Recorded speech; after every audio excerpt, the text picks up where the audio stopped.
Tabletop look at the absolutely beautifully built Fox from WBP, Polish AKM equivalent, if you will, coming up next on GBGuns. To start things off, I am no AK expert or connoisseur, if you will, for those of you that speak French, but I am an enthusiast. I love these things. Own about a dozen variants, ran the AK-74 in 3-gun, took an AK to front sight for a 4-day carbine course, and of course have run through center T training with AKs, so you can say I'm a fan. These WBP builds are something that I was not super familiar with until we had our bad experience with the Zastava USA, so we dropped those, took a chance on a pair of AK pistols from WBP. Those, of course, being considered handguns, did not have to worry about 922R compliance. So it was neat to get something 100% Polish. The fit and finish on them was amazing. The accuracy well beyond what we came to expect. And T and I are still enjoying those two pistols. So when I saw the rifles came about, back into import, if you will, had to jump on it, especially knowing that if there's anything easy for an anti-gun president to ban, it's foreign imports, because all that takes is an executive order. Doesn't have to be constitutional, doesn't have to be valid.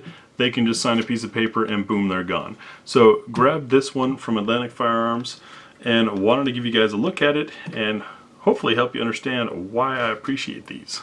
So as far as what comes in the box depicts a different looking gun, of course, and Atlantic did not describe what they did to these or did not do to these to make them 922R compliant, so I'm not sure. On the 5.56 rifles, they tell you right off the bat, US receiver, US barrel. This receiver,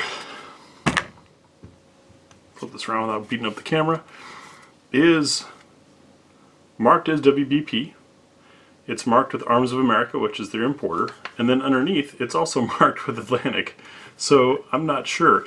As beautiful as this wood is, it's not fit perfectly. You can see some gap there and gap here, which makes me think maybe that was done after the fact, so maybe the furniture was changed. But the receiver having all three markings makes me think that it's a WBP receiver. And if you look at the finish on the barrel to the rest of it, either they refinished everything after assembling, including putting that laser marking on there, or this is the original barrel. So hard to say. The manual that comes with the gun is a simple bifold, but one of the descriptions on here is that it's got a single stack 5 or 10 round capacity. That's typical and common for imports. What often had to be done in the past is then this magazine cutout has to be recut here in the States to accept standard capacity magazines.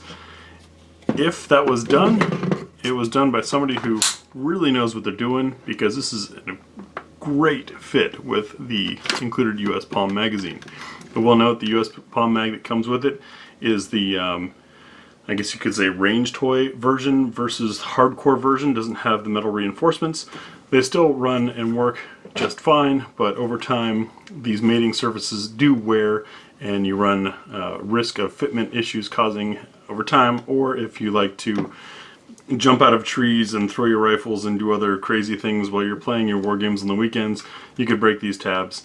So something to be aware of. Other stuff that came with the rifle that I think is pretty cool is this nice A4 European size document, too large to fit on the screen, of quality control checks. It's of course all in Polish.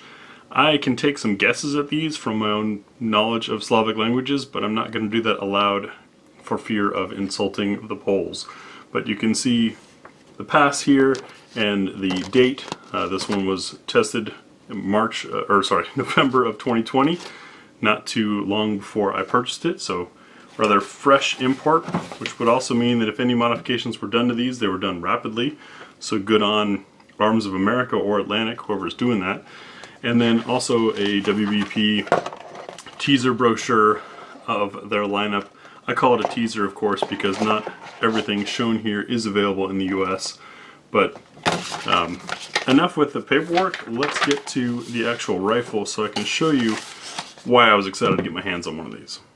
So we've now zoomed in. I'm going to pass the rifle by slowly, point out some things, but mostly let you connoisseurs out there take a look and admire the quality of this. It did come with the spoon brake, although that's classic. Not the most efficient thing, no complaints there. It's easy enough to change. Cleaning rod included.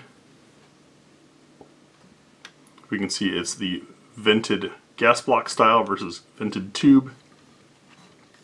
Beautifully finished wood. It feels like it's pre-oiled of some sort. And you can see this notch here, that is for the Polish archer style, if you will, rail that slides in there and clamps onto the back. More when we get to the back end of the gun. Give you a look at those rivets and some of the machining on that carrier. This for me is a nice attention to detail note. See how nicely the safety fits up into the dust cover. There's no odd gap there, and it comes down without struggle because there's a nicely placed little divot there to make it swipe off very easily. The trigger has a slightly rounded face to it. It's actually very comfortable. And then on the back end, you can see on our rear trunnion here is this hook, which is for that rail piece.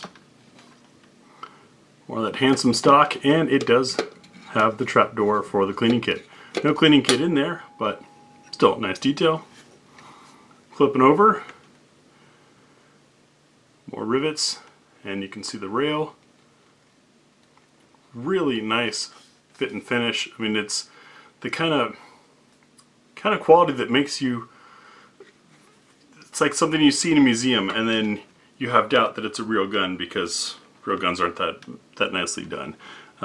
It's pretty cool. You know, when most people think of AKs, especially coming out of Europe, they think of stuff cranked out by a third generation shop worker from a state-owned factory, and the quality might have been there decades ago, not always there. WBP is not one of those. They are a private venture. So this is capitalism at its finest, and it shows that they're somebody who wants to actually make money because they're doing these things really well. I don't know if the lighting is going to catch it. It is using the shepherd's crook in there for the pins. Not a fan of those. Those have been known to fail. Not going to knock this rifle for coming with that because it's not marketed as anything modernized or enhanced. It's a classic AK. Get our carrier out of there so you can take a look inside as light hits. Just all very, very nicely assembled. Beautiful looking gun. Carrier, we've got a little bit of play on the piston, as to be expected. Get that bolt out of there. A little bit of machining marks on the underside. That's about it. And obviously some dirt from this having been test fired, but all numbers matching, something that back in the day of surplus kits being the only options out there were highly sought after. Just a beautifully assembled, wonderful fit and finish rifle. There we go. So we get this to the range and run our multi-mag test through it, of course, and some accuracy testing with various loads, not just your standard 123 grain, but we also have some nicer stuff. I do have a side rail scope mount setup coming, as well as the original Archer style. Sorry, this is a little tricky to do with the gun a couple feet in front of me as I reach under a camera to do it. But there we go. Nice action there. So we'll throw an optic on it and see what kind of accuracy we get out of it. I've found the old 3 to 5 MOA standard of AKs doesn't necessarily apply anymore when it's something nicely built, and then when you've got as nice of a fit and finish going with things like this, that tends to indicate that they pay attention to things, which means it's probably a quality barrel, and we can expect some great accuracy. But just a nice piece. You know, it's almost shameful to have something this pretty because I don't want to modify it at all. It's just a beautiful example of the classic AKM build, and just gorgeous. It's like a wall hanger AK, if you will, which is not something you get to see very often unless you're paying a whole lot more money than what these have been going for. Let me know your thoughts on the WBP if you've used one or have a friend that has one. I think our first exposure was when we were at Center T. One of the fellow students was running a WBP with the purple furniture and having a great time with it, and everything just looked smoother. The action was moving smoother, the recoil seemed more controllable. He was having a better time in class than some of the rougher built AKs were. So that inspired us looking into it. Thanks for watching.